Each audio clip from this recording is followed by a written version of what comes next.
예수님께서 부활하셨습니다. 하나님께서 모든 인류에게 그토록 보여주고 싶은 장소가 어딜까? 또 그리고 예수님께서 모든 인류에게 그토록 알리고 싶었던 사실이 있다면 무엇일까? 그렇게 물을 때 오늘 새벽에 마태복음 28장을 우리가 봤는데, 그 마태복음 28장 그 1절에서 8절에 보면 부활의 현장이 기록된 내용에 답을 주고 있습니다. 모든 인류에게 그토록 보여주고 싶었던 장소, 또 알려주고 싶었던 사실이 뭘까? 거기 이런 내용이 나와요. 예수님께서 십자가 못 박혀 죽으시고 그 시신을 아리마떼 요셉의 그 세무덤에 장사를 했습니다. 근데 그 주님에 대해서 잊을 수 없는, 그 주님의 사랑과 은혜를 잊을 수 없는 여인들, 막달라 마리아와 다른 마리아가 시신을 보러 갔겠어요? 무덤 옆이라도 어떻게 됐는가? 그렇게 새벽 일찍이 그 이튿날 안식 후 첫날, 즉 오늘 새벽이라고 볼 수 있겠죠. 무덤을 찾아간 겁니다. 그런데 막달라 마리아와 다른 마리아가 안식 후 첫날이 되는 새벽에 무덤을 찾아가는데 큰 지진이 막 나면서 주의 천사가 하늘부터 내려와 돌을 굴려내고, 말씀 그대로 보면 그 위에 앉아 있는데 형상이 막 반짝반짝 번개 같고, 그 옷은 눈같이 시에게 이제 보인 거죠. 시건을 거기에 지키던 로마 병정들이 막 무서워서 달달달 떨고 있는 거예요. 죽은 사람같이 되었더라, 그렇게 나옵니다. 그리고 그 무덤에 찾아온 막달라 마리아 그 다른 마리아들에게, 여자들에게 말하이르되 너희는 무서워 말라. 십자가에 못 박이신 예수를 너희가 찾는 줄을 내가 이미 알아. 너희들이 왜 여기 왔는지 안다 이거죠. 그런데 그가 여기 계시지 않아. 계시지 않고 그가 평소에 말씀하신 대로 살아나셨다. 와서, 그러나 그분이 누우셨던 그 자리로 와서 봐라. 내가 너희에게 일렀느니라. 7절에 보면 그런 내용이 나옵니다. 마태복음 28장 그 7절. 또 빨리 가서 이 사실을 제자들에게 가서 알려라. 그가 죽은 자 가운데서 살아나셨고 너희보다 먼저 갈릴리로 가시나니 거기서 보게 될 거라고. 빨리 알려라. 이런 말씀이 나옵니다. 근데 여기서 무덤문을 가로막았던 그 큰 돌을 누가 옮겼을까? 이거 질문을 해보는 거죠. 무덤이 이제 우리는 평토장이지만 이스라엘은 이렇게 이게 바위, 산을 이렇게 파가지고 굴을 파서 거기에 이제 여러 시신을 놓을 수 있도록 설경을 만들어 놓기도 하고 그렇게 됩니다. 그리고 거기에 무덤 입구를 갖다 돌로 막아 놔요. 오늘 새벽에도 그런 말씀 드렸지만 돌이 성지순례에서 직접 거기 무덤문을 한번 가보니까 저의 키 정도 그런 너무 큰 돌로 이렇게 막아놓는 그게 유래더라고요. 돌은 각자 좀씩 다르겠죠. 그러나 마가복음에 보면 큰 돌이라고 나와요. 특별히 예수님의 시신을 묻었던 무덤은 더 큰 돌로 해놓은 것 같아요. 왜 그러냐면 그 당시 그 소문이 다시 살아난다는 말씀을 예수님이 하셨거든요. 그러니까 로마와 이스라엘이 이렇게 같이 이제 로마 압제하에 있었잖아요. 그런 소리가 절대 없도록, 그런 일은 없다고 하는 걸 확실히 해서 그 시신이 빠져나온 일이 없도록 다시 살아나서 그걸 더 막기 위해서도 더 큰 돌을, 그 예수님의 그 무덤은 더 큰 돌로 막아놨을 것 같아요. 그러니까 마가복음에서는 큰 돌이라고 나오거든요. 큰 돌. 큰 돌로 막아놨다고 나와요. 그런데 막달라 마리아가 갔을 때는 무덤은 그 돌이 옮겨져 있는 거예요. 굴러서 내려져 있는 거예요, 한쪽으로. 그런데 누가 옮겼냐? 거기 보면 천사가 하늘로부터 내려와 돌을 굴려내고 그 위에 앉아있다고 나오거든요. 천사를 통해서 그 돌문을 옮겨놓은 거예요. 근데 여기서 한 가지 더 질문. 왜 돌문을 막아놨던 돌문을 천사를 통해서 옮겨놨을까? 주님 나오시게 하려고? 주님은 나중에 보면 알지만 부활하신 주님은 막아놔도 나오실 수 있어요. 그러면 왜 돌문을 옮겨놨지? 돌문을 옮겨놓은 거지? 열어놨지? 주님 나오시게 하려는 것도 아닙니다. 또 병정들이 열어놓을 리도 없고, 제자들이 더더군다나 예수님 CC를 갖다가 모시려고 그 돌문을 열었다? 어림도 없는 소리예요. 제자들은 다 도망간 상태인데, 그리고 로마 병정을 한 사람도 당연히 12명이 다 붙어도 로마 병정 한 사람 이겨내지를 못해요. 로마인들이 딱 지키고 있는데 돌문을 누가 열었을까? 천사를 통해서 하나님이 열어놓으신 거죠. 근데 주님 나오라고 그러면 열어놓은 것도 아니라면 왜 열어놓았지? 열어놓은 것은 바로 그 현장을 우리로 하여금 보게 하려고 열어놓은 거예요. 부활하신 그 현장을, 우리 주님이 부활하신 그 현장, 빈 무덤을 우리 인류에게, 모든 인간들에게 보여주려고 돌문을 옮겨놓으신 거지. 바로 거기에 하나님의 마음이 담겨 있는 거예요. 하나님은 예수님께서 부활하신 현장을 우리에게 그토록 보여주시길 원하시고, 예수님께서 부활하셨다는 사실을 모든 인류에게 알려주기를 그토록 원하셨다는 것이 이 돌을 옮겨놓은 사실만 한 가지만으로도 충분히 알 수 있는 거예요.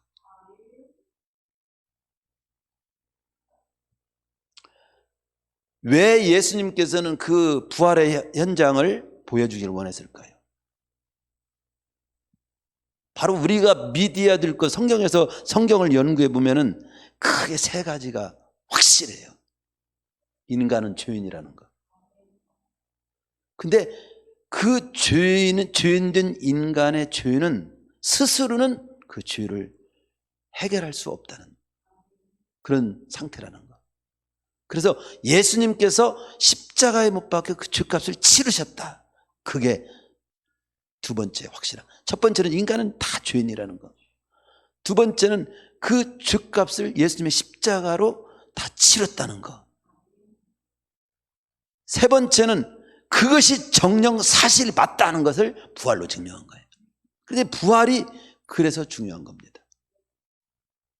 죄로 인해서 죽음이 왔는데 부활로 인해서 그 죽음의 문제가 해결됐다고 하는 것을 증명하는 것이고, 예수님께 십자가 못 박혀 죽으신 사건이 바로 우리 죄를 담당한 사건이라고 하는 사실을 확실히 증명해 준 사건이 되는 거죠. 그래서 부활 사건을 우리 주님은, 하나님께서는 그토록 보여주기를 원한 거죠. 저번 주일에는 우리가 주님의 십자가의 죽으심의 의미에 대한 말씀을 선포했습니다.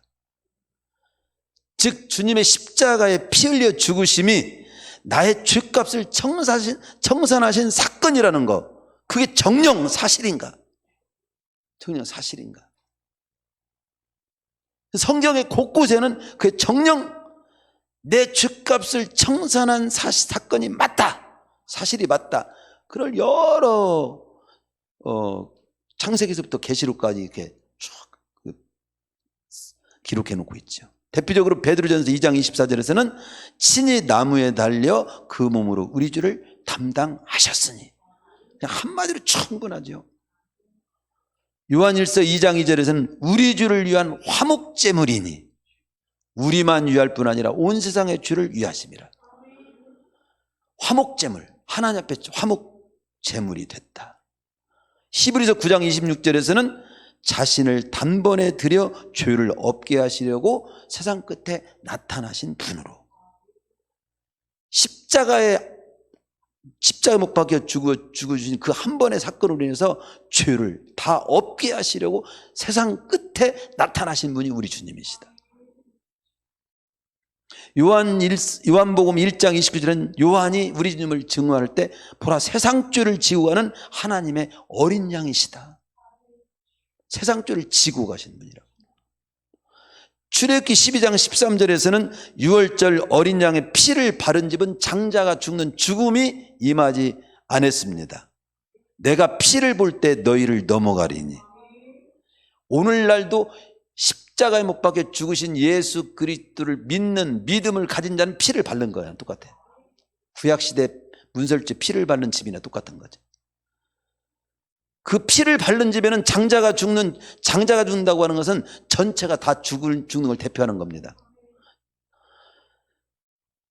장자가 죽는 죽음이 그대로 넘어가 버리고 임하지 않았다 이 말이죠. 그와 똑같이 오늘날도 예수 그리스도께서 십자가에 못 박혀 죽으시고 피 흘리신 사건이 내 죄값을 치르신 사건이라고 믿는 사람은 피를 바르는 것과 똑같은 거예요.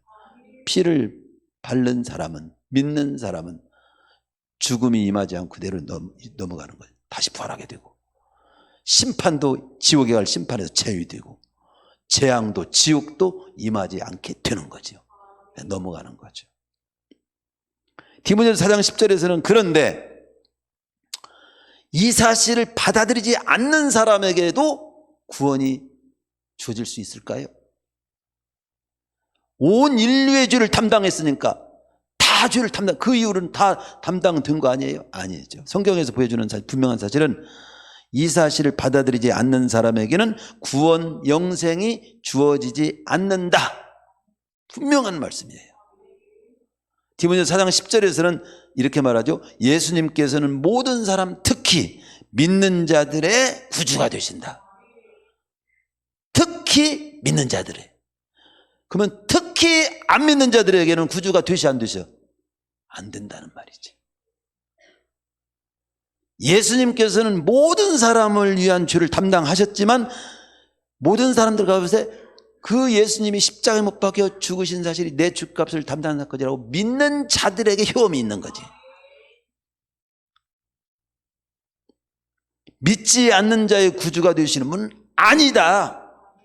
오늘 오히려 더 출석이 더 없네. 오늘 참 안타깝죠. 여러 가지 사정으로 못 나오신 우리. 요한복음 3장 16절에 보면요, 하나님이 세상을 이처럼 사랑한 독생자를 주신 이런 저를 믿는 자마다 영생을 얻게 하려니. 안 믿는 자마다도 이런 말 없어요. 안 믿어도 믿는 자마다 영생을 얻게 하려 하심이니라. 17절에 보면 더 설명을 해줍니다. 확실히 해줍니다.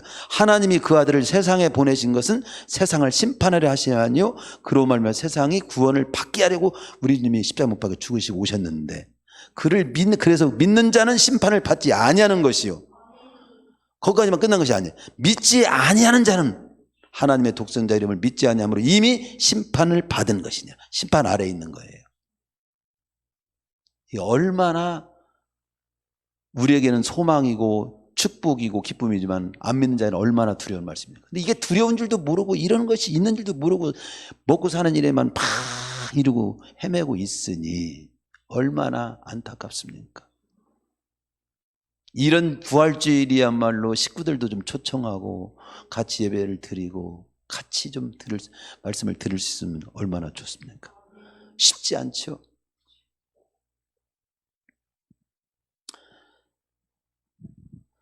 주님의 죽으심이 온 세상 모든 사람의 죄값을 치르신 사건이 분명하고 천하 인간의 구원 얻을 만한 이름을 주님 외에는 없다는 것이 분명하며 이 주님을 믿으면 구원받는다는 사실을 그것이 구원받는다는 그렇게 말씀을 것이 확실하다면 무엇으로 그걸 확실히 증명할 수 있냐? 정말로 주님의 죽으심이 온 세상 모든 사람의 죄값을 치르신 사건이 분명합니까? 분명합니다.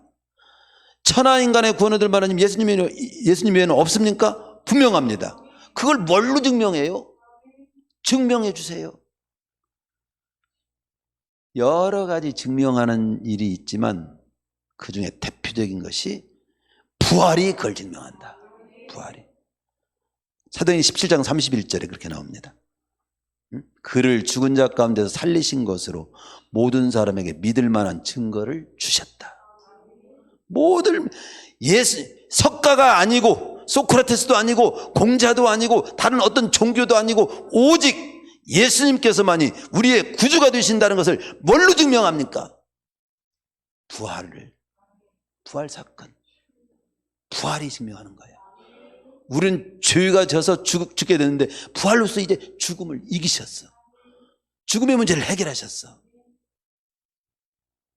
부활로서 믿을 만한 증거가 된다는 거죠. 앞에 프랭카드에다 제가 적어놨죠. 축부활. 주님의 부활 사건은 우리 주님께서, 예수님께서 십자가에 못 박혀 죽으심으로 우리 주께서 담당하는 구주라고 말하는데 그 사실을 증명한 사건입니다. 그러므로 여러분도 이 예수님을 믿고 구원받으세요. 그거 써놨는데 프랭카드를 부탁한 분이 글씨를 작게 써놨더라고. 나는 크게 좀 써놓기를 바랬는데 좀 안타깝지만, 오늘 말씀은 만일 예수님의 죽으심이 우리를 구원하기 위한 죽음이 아니고 주님의 부활이 사실이 아니고 우리도 주님처럼 부활할 때가 없다면 우리의 믿음은 다 헛거고 우리 믿는 자가 가장 불쌍한 자가 될 거다. 그런데 불쌍한 자가 아니고 우리는 헛되지 않다는 것을 담에색 두상에서 직접 부활하신 주님을 체험했던, 만났던 바울을 통해서 이 말씀을 선포하게 했고 그 선포한 말씀이 오늘까지 우리에게 전해진 것이 우리 15장이고 곧 바울을 통해서 선포한 말씀, 여기 기록된 말씀은 곧 하나님이 우리에게 전해주시고자 하는 하나님 말씀인 거죠. 이 15장은요 크게 두 가지로 말씀을 나누고 오늘 본문을 우리가 지금 보고 있는데, 제가 설교를 40년 동안 거의 했잖아요. 부활에 대해서 가장 명료하게 표현한 것이 오늘 15장이에요. 성경 66권 중에서 저는 뽑으라면 이 15장을 뽑습니다. 그래서 부활, 특별한 일이 없는 한 저는 이 15장을 언제나 이 부활주일만큼이라도 이 말씀을 중심으로 말씀을 선포합니다. 두 부분으로 나눠 있어요. 1절에서 34절까지는 58절까지 되어 있는데 1절에서 34절까지는 부활은 확실하다, 부활의 확실성에 대한 논증이고요. 마지막 35절에서 58절은 우리는 장차 어떤 모습으로 부활해요? 부활할 몸에 대한 설명이 나와요. 하여튼 이 15장을 두고 가슴이 안 뛰면 그 사람은 사람이 아니에요. 그 정도로 이게 우리의 소망을 주고 가슴 뛰게 하는 말씀이죠. 그럼 먼저 이제 살펴보려고 하는 것은 뭐냐면, 바울이 이 본 고린도 15장의 말씀을 이렇게 선포하게 되고 이게 말씀을 하게 된 배경이 뭐냐면, 이 말씀을 안고는 안 되는 상황이었어요. 크게 세 가지가 있습니다. 이유가, 구약시대 이스라엘 백성들은 사람이 죽으면 음부에 들어간다고 믿었습니다. 히브리어는 스올일에 들어간다고 믿어요. 육신의 부활에 대해서는 조금 구약시대 사람들은 조금 희미했어요. 회의적이었습니다. 특히 유대인 분파인 사두개인들은 그 다음 구약 이스라엘 백성들은 좀 희미했다. 부활에 대해서 좀 회의적이었다. 분명 명료하지를 좀 못한 거죠. 그리고 이제 유대인의 분파인 사두개인들은 영혼 불멸과 그리고 육체의 부활을 모두 믿지 않았어요. 부인했습니다. 사도행전 23장 8절에 보면 이는 사두개인은 부활도 없고 천사도 없고 영도 없다 하고 바리새인은 있다 함이라. 바리새인은요 철저히 부활도 믿고 천사도 인정하고 영도 인정했어요. 근데 사두개인들은 부활을 인정하지 않아. 천사도 인정하지 않아. 영도 인정하지 않아. 그렇다면 오늘날 우리 그리스도인을 본다면 이 사람들은 뭐 하나님 안 믿는 사람들은 똑같네. 어쩌면은 이 세상에 부귀, 사치만 누리는 사람들이에요. 어떤 면에서는. 그러나 한편 헬라인들은 이런 종류 영혼 불멸을 믿었어요. 그러나 육신의 부활은 육신이 부활한다는 건 믿지 않았어요. 따라서 그들에게 영생이라고 하는 건 어떻게 이해하냐면 육신을 벗고 이제 영혼이 거하는 세상으로만, 영혼의 상태로 돌아가는 것이 영혼. 우리나라도 그런 상태로 죽으면 우리는 육신은 이제 다 흙으로 가고 영혼이 천국에서 이제 우리 누리게 될 거야, 이렇게만 알고 있는 사람들이 많잖아요. 그렇게 세 종류가 있어요. 육신의 부활에 대해서 그냥 희미한 사람, 아예 부활도 없고 천사도 없고 영도 없다, 이런 사람. 그런데 영혼 불멸은 믿지만 육신의 부활은 있을까? 믿지 못하는 상태. 그런 상태가 혼재되어 있었어요. 섞여 있었어, 이 바울 당시에. 이러한 유대기와 헬라 문화의 영향을 많이 받은 이 고린도 교회는 육신의 부활을 부인하는 사람들이 생기는 거예요. 이때 바울은 육신의 부활을 부인하는 것은 예수의 부활 사건을 부인하는 것도 똑같다. 육신도 죽지만 불로 화장해서 가루로 가더라도 다시 부활한다고 하는 것을 확실히 짚고 넘어간 겁니다. 예수의 부활 사건을, 육신의 부활을 부인하는 것은 예수님의 부활 사건을 부인하는 것이 되는 것이고, 복음의 진리와 신앙의 근본에 대한 부정이라고 지적을 하면서 참된 부활의 의미와 신앙은 어떤 것인지에 대해서 제대로 가르치고 짚어줄 필요가 있게 하나님께서 감동해 주셔서 이 말씀을 선포하게 한 겁니다. 그러면 구체적으로 고린도 15장에서 바울은 부활에 대해서 어떻게 지금 말씀하고 있냐? 첫 번째 바울을 통해서 이 부활에 대해서 말씀하는 것이 뭐냐면, 이 부활 사건은요, 성경대로 이루어진 분명한 사건입니다. 우연한 사건이 아니에요, 이 말을 한 겁니다. 우연한 사건이 아닙니다. 이미 하나님께서 예언하셨고 예언의 성취고 하나님이 계획한 분명한 사실, 계획대로 이루어진 사실입니다. 그래서 3절에 보면은 15장 3절에 내가 받은 것을 먼저 너에게 전하였네. 하나님으로부터 받은 성경대로 그리스도께서 우리 죄를 위하여 죽으시고, 이렇게 성경대로 사흘 만에 다시 살아나시고, 이렇게 쭉 나오잖아요. 성경대로. 이게 부활은 우연에 어쩌다가 부활이 있었고 있는지 없는지 잘 모르겠어, 이런 혼동이 아닙니다. 하나님의 분명한 계획 속에 이루어진 겁니다. 성경 안에 이렇게 수많은 예언들이 다 이루어졌고 적중했습니다. 예수님의 동정녀 탄생, 하나님이 이거 예언한 겁니다. 베들레헴에서 탄생할 거다, 십자가에 못 박혀 죽을 것이고 부활할 것이다, 이 모든 것이 다 예언이 됐고 다 성취된 사건들입니다. 이제 단 한 가지 사건은 예수님이 재림한다는 사건만 남아있는 상황에 우리가 지금 살고 있는 거예요. 이 세상 끝이 있고 그 끝날에 예수님이 재림하신다, 이 예언 하나만 남았지 나머지 모든 예언이 다 이루어졌어요. 7절 이하 8절에서 바울은 부활하신 예수님을 게바에게도 보이시고, 게바가 누구요? 베드로를 말합니다. 원래 베드로의 이름이 요한의 아들 시몬이라고 요한복음 1장 42절에 나옵니다. 시몬은 히브리어입니다. 갈대라는 뜻이 들어있어요. 그런데 장차 근데 시몬아 너는 장차 게바가 되리라. 게바는 원래 헬라어예요. 헬라어로 반석이라는 뜻이고 바위라는 뜻이 있어요. 갈대 같은 인간이 바위처럼 반석 같은 아주 그런 인물이 될 거다, 이렇게 한 거예요. 그래서 헬라어로는 게바가 베드로예요. 베드로가 헬라예요. 그러니까 헬라입니다.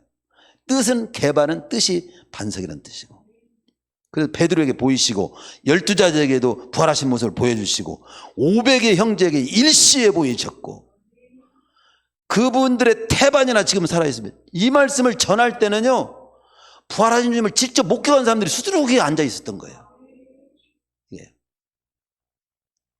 제가 개척했을 때, 교회를 창립했을 때 본 사람들이 꽤 있어요. 창립했을 때. 이제 세월이 흐르면은 여기 지금 많은 분들이 제가 개척을 창립 때 예배 참석한 분들이 여기 몇 명, 창립 예배 참석한 사람 손 들어보세요. 창립 예배. 제가 창립 예배 드렸을 때. 우리 교회 창립 예배. 한 사람도 없어? 없네. 우리 김동순 권사님 한 분 여기 지금 계십니다. 우리 그 창립 예배는 참석 못 했어요? 예. 네. 한 분도 없네, 그러면. 모르는 거죠. 한 분도 없는 거예요. 그런데 여러분은 창립했을 때 그 상황을 어떻게 알겠어요? 그런데 이 부활할 때, 이 말씀을 전할 때는 이렇게 나옵니다. 지금 부활하신 분이 직접 여기도 보셨고, 여기도 보셨잖아요. 태반이나 지금 살아있잖아요. 부활하신 주님. 그렇게 지금 바울이 증거하고 있는 겁니다. 베드로에게도 보이시고 12제자에게 다 만나 보이시고 500명의 일시에도 보이셨고 태반이라 지금 앉아있는 여러분 가운데도 지금 본 부분이 있고 얼마나 확실한 이게 증언의 기록인지 몰라요. 15장에.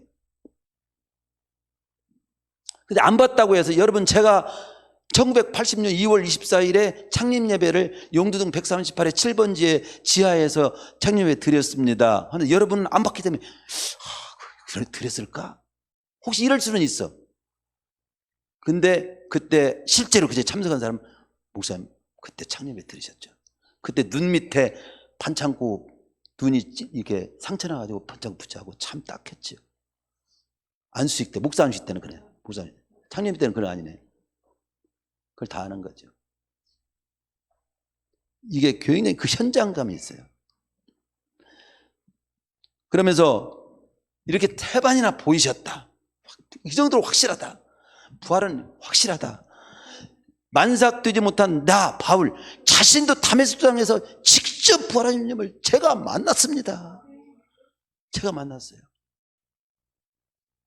저는 방언에 대해서 제가 직접 이제 은사 중에 여러 가지 은사였는데 방언을 뭐 신학교에서 어쩌고 저쩌고 하고 그 뒤에도 뭐 방언은 뭐 있다 없다 여러 가지 말하면 제가 체험을 했다니까. 체험한 사람은 어떻게 그렇다고 체험보다 말씀이 더 중요해요. 더 확실해. 저는 하나님이 주신 방언을 직접 재보니까 이거 있네. 방언이 있네.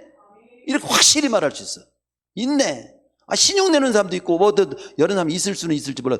저 같은 경우는 확실히 하나님이 임한 방언을 체험했을 때 체험한 사람이니까 방이 있네. 이렇게 말할 수 있어요. 체험하지 못한 사람은 그래 있을까? 이럴 수도 있지. 바울은 지금 15장을 말할 때 부활하신 주님을 저도 확실히 체험했잖아요. 만났잖아요, 제가.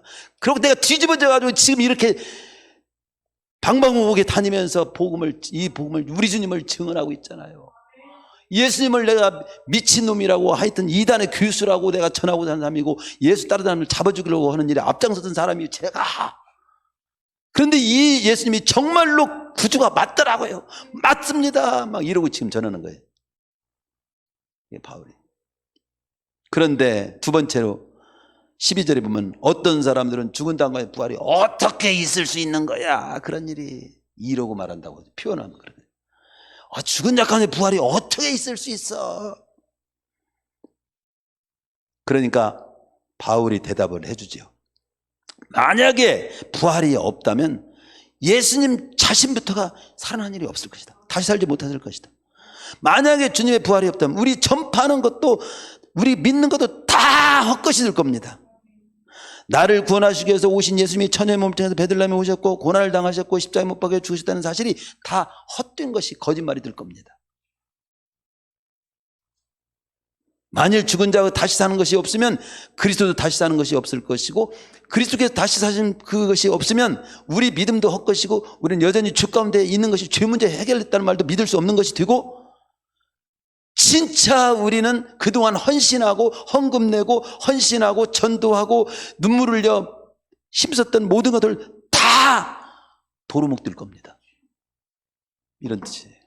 그런데 부활이 확실하기 때문에 그 모든 것도 사실은 헛되지 않습니다. 예수님께서 십자가에 못 박혀 죽으심으로 죄값을 치르셨다는 사실도 확실하고 동정연말을 통해서 이 땅에 오신 것도 사실이고 다 사실이나 만일 우리가 이 세상 삶으로는 끝난다면 부활이 없다면 모든 사람 가운데 우리 믿는 자가 가장 조금 제가 천한 말 쓰겠습니다. 병신이고 불쌍한 자가 될 겁니다. 우리가 병신입니까? 우리가 가장 불쌍한 자입니까? 머저리입니까? 부활하신 주님이 확실해요. 우린 머저리가 아니에요. 병신이 아닙니다. 바울이 지금 이보다 더 뜨겁게 말씀을 전하고 있는 거예요.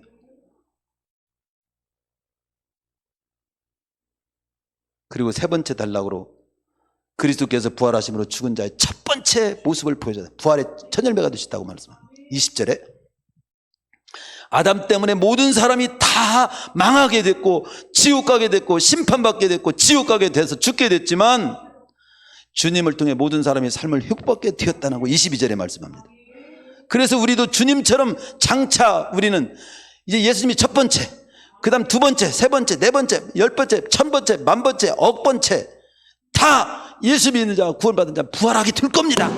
막 이렇게 막 바울이 지금 그렇게 입에 막 버금을 물고 지금 말씀을 전하는 거예요. 구약시대 이스라엘 백성들처럼 사람이 죽으면 그 영혼이 음부에 들어가는 것으로 그냥 끝나버리는 것이 아니고 유대인의 분파 사두개들처럼 영혼 불멸과 육체의 부활 모든 것이 없는 것이 아니고 헬라인들처럼 영혼 불멸은 있으나 육신의 부활은 없는 것이 아니라 그렇게 희미한 것이 아니고 영혼과 육체가 똑같이 부활해가지고 하나가 돼서 신령한 몸으로 바꿔져가지고 영혼을 누리게 될 겁니다. 됩니다. 이렇게 말씀한 거죠. 만약에 죽은 자들이 도무지 다시 살지 못하면 우리가 뭐 때문에 나 또한 위험과 죽음까지도 무릅쓰고 맹수의 밥이 되는 것이 뻔한 자리에도 몸을 던질 수가 있겠습니까? 어떻게 내가 죽음을 걸고 복음을 전하겠습니까? 죽음으로 모든 것이 끝난다면 언제 죽을지 모르니 먹고 마시자 하는 쪽으로 풀어가지. 저도 머리가 IQ가 낮은 사람이 아니에요 막 이렇게 하는 거죠. 사도 바울이 굉장히 영리한 사람입니다. 총명한 사람이에요. 똑똑한 사람이에요. 사람은요 다 연구해 보면 다 이익을 따라 움직여요. 어떤 것이 더 이익인지 더 알아요. 만약에 우리가 예수 믿고 모든 사람이 순교한 사람이 바보라서 순교합니까? 주기철 목사님이 그냥 목숨 걸고 그냥 왜 믿음을 지키는 겁니까? 죽음으로 끝나면 무엇으로 그래요?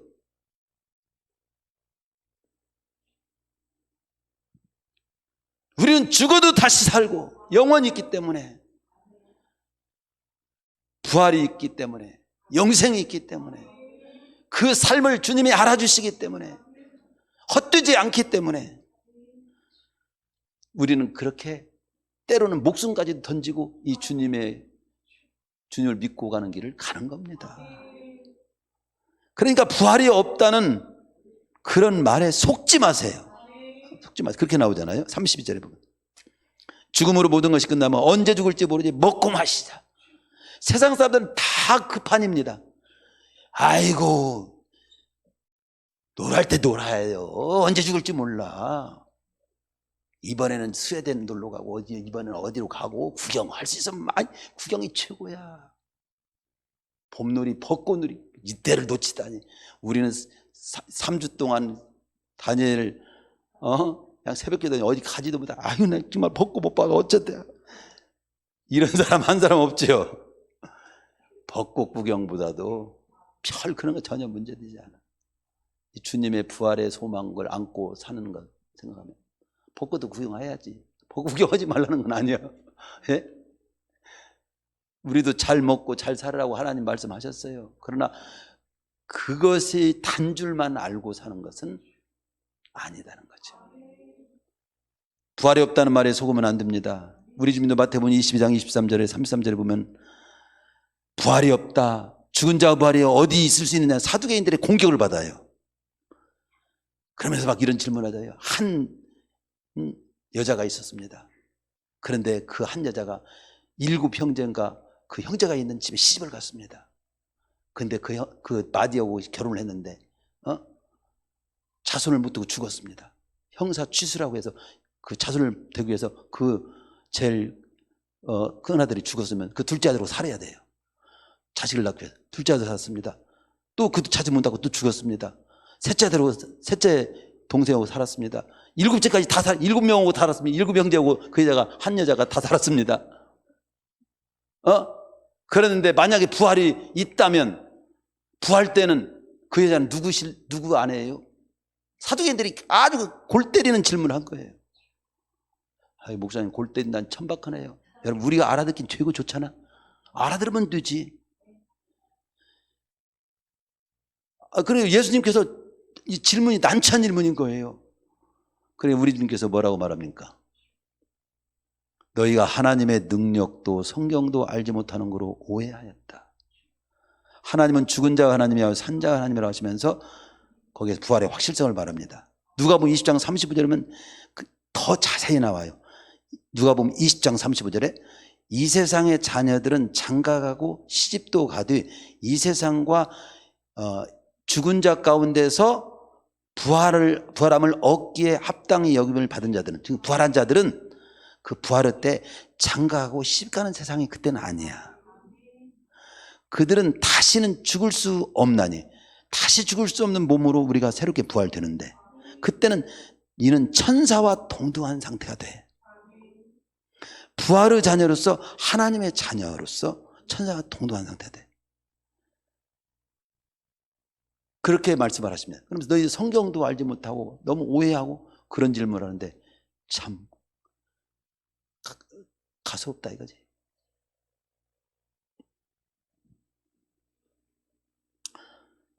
그러면 이거 네 번째 질문을 하고 말씀을 또 넘어가 봅니다. 말씀을 서서히 마무리해 봅니다. 인간에게 왜 꼭 부활이 있어야 하고 주님의 또 재림은 왜 꼭 필요할까요? 되게 그래. 주님 재림은 많은데 왜 재림 안 하면 안 돼요? 이런 사람도 있어요. 뭔 부활이 필요해요?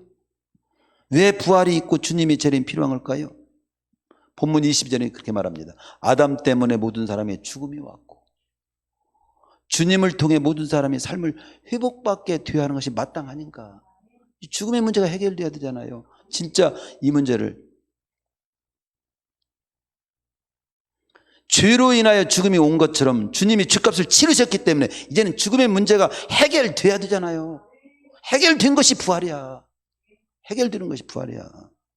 너무도 당연한 거지. 부활이 있어야지. 죽어도 다시는 부활이 있어야 정말로 우리 주님이 내 죗값을 치르신 것이 증명이 되지. 그리고 원래 죽음이 없는 몸으로 인간은 창조됐어요. 타락해서 죽음이 온 거지. 그 죄 문제가 해결됐으면 다시 부활이 있어야지. 그래야 논리가 맞지. 인간을 하나님이 태초에 창조했을 때는 죽음도 없었고 심판도 지옥도 인간에게는 해당되지 않는 상태에 있었습니다. 그러나 사단의 교임에 타락했고 이로써 인간에게는 죽음과 심판과 지옥 형벌이 주어졌다고 성경은 말씀합니다. 하나님은 이런 비참한 상태에 빠진 인간을 사랑하시기 때문에 그대로 놔두실 수 없어서 구원의 길을 계획하시고 준비하셨습니다. 그래서 마귀는 완전히, 인간을 유혹한 마귀는 완전히 멸해서 지옥에 던져넣기로 해서 지옥이 생긴 것이고, 마귀에 계속 넘어간 인간은 마귀에 끌려서 지옥에 끝까지 가게 되는 것이고, 거기서 회개하고 예수 믿고 구원받은 인간은 마귀에 끌려가지 않고 천사에 받들려 천국으로 인도받고 부활해서 영생을 누리게 되는 것이지요. 그 문제를 완전히 완성하고 우리를 데리러 오시는 날이 재림인 거야. 그리고 최후의 모든 인간을 심판하는 위해서 심판과 구원받은 자를 데리러 오신 날이 재림인 거죠. 그래서 부활과 재림은 꼭 필요 있어야 되는 거예요. 그러면요, 마지막 부분에 부활 때가 언제요? 아이고, 나 부활 좀 됐습니다. 그때 어떻게 부활의 몸으로 어떻게 부활돼요? 난 요즘 그냥 관절통에다가 허리에다가 위통에다가 너무 괴로워요. 이런 분들 있고. 저도 60대 이제 후반이잖아요. 30대 다르고 40대 다르고 50대 다르고 60대 다르고 60대 또 좀 중간 다르고 이게 달라. 나이 드신 분들은 하루하루가 다르네. 이런 말씀 많이 하십니다. 우리 부활 때가 언제며 어떻게 부활의 몸으로 변화되느냐. 51절에 보면 딱 한마디 나와요. 마지막 나팔에. 마지막 나팔. 나팔? 우리가 부르는 나팔, 그런 나팔이 아니에요. 이 마지막 나팔이라는 것은 계시록에 나오는 이제 표현인데 주님 재림시를 말해요. 주님 재림시에 부활됩니다. 주님 재림시. 순식간에 호련히. 순식간에 호련히 다 변화래요. 호련히는 순식간이에요. 우리는 그냥 뭐 어디 수술 받고 그러면 그냥 몇 날 회복되는 기간도 있고 어디 다치면 막 회복이 일어나는 거지. 우리 부활되는 몸으로 변화되는 순식간입니다. 순식간. 죽은 자들이 어떤 몸을 썩지 아니할 몸으로 그냥 확 회복이 되는 거죠. 그때까지 주님 재림까지 안 죽었어. 골골골골 했어. 그런데 죽을 맛보지 않고 산채로 그냥 확 변화돼. 아이고 그렇게 되었으면 최고 좋겠네. 그런데 그렇게 안 돼도 괜찮아요. 죽음도 한번 경험해 보는 것도 괜찮잖아. 그렇잖아. 어차피 살아날 건데 한번 죽음도 맛보는 거. 뭐 그것도 괜찮아. 너무 죽음 두려울 거 없어. 예수 믿는 사람은 죽음을 두려워하지 않아요. 주님 부르실 때가 잘 사는 것을 문제 삼지 죽음을 두려워하고 달달 떠는 사람들이 아니에요. 지금 미리 죽은 사람이 있어요. 조는 사람 미리 죽은 사람. 이렇게 귀한 부활의 말씀을 듣는데 어떻게 얼마나 피곤하게 21일 동안 새벽 기도를 사니라고. 나 해방됐어. 나 내일부터 난 다리 뻗고 쓰고 싶어요. 그런 분들이 혹시 있을지 모르겠지만 어찌면 마지막 나팔에 순식간에 호련히 다 변화됩니다. 썩지 않을 몸으로 다시 살고 난 말씀 그대로 저는 믿어요. 그때 죽지 않은 자는 산채로 변화된다는 겁니다. 51절 52절에 그렇습니다. 우리 썩을 몸이 썩지 않을 몸이 됩니다. 욕된 몸이 영광스러운 몸이 됩니다. 약한 것이 강한 것이 됩니다. 병들 몸이 아니에요. 병 안 들어요. 육의 몸이 신령한 몸이 됩니다. 44절. 신령한 몸이 된다는 말씀은 굉장히 포괄적이에요. 우리가 예수님 믿고 사는 이 길은 단순히 죽어 천국 가는 정도가 아닙니다. 육과 영이 온전히 다시금 회복돼서 신령한 몸이 돼가지고 영원을 누리게 되는 것을 의미하는 겁니다. 데살로니가서 4장 16절에 여러분들이 힘들고 어려울 때 서로 위로할 만한 딴 것이 아닙니다. 이 말로 위로라고 나와요. 주께서 데살로니가서 4장 16절 주께서 호령과 천사의 소리와 하나님의 나팔 소리로 친히 하늘부터 강림하시느니 그리스도 안에서 죽은 자들이 먼저 일어나고 그 후에 우리 살아남은 자들도 그들과 함께 구름수로 끌어올려 공중에서 주를 영접하게 하시느니 그리하여 우리가 항상 주와 함께 영원히 살게 될 겁니다. 있으리라 그러냐. 그러므로 이 말로 서로 위로하고 살으세요. 이 말로. 정말로 위로가 돼요? 부활의 말이 위로가 돼야 되는데 나는 돈 줘야 위로가 되더만. 돈도 위로가 되지. 격려하는 말도 위로가 되지. 자식이 한 달에 매달 돈 주면서 어머니 잘 쓰시고 편하게 사세요. 위로가 되지. 그렇지만 우리는 죽어도 다시 살고 부활이 있고 영원히 신령한 몸으로 영원을 누리게 되는 이 말로 서로 위로하고 살아가는 거예요. 따라서 그 결론, 부활 즉 온전한 회복의 때 신령한 몸이 되어가지고 영혼을 누리게 되는 때가 반드시 있다는 것을 바라보고 사는 우리는 어떻게 살아야 하냐. 죽으면 끝나는 사람처럼 막 살면 안 된다. 막 살지 말라고 나와요. 30절에 막 살지 말아라.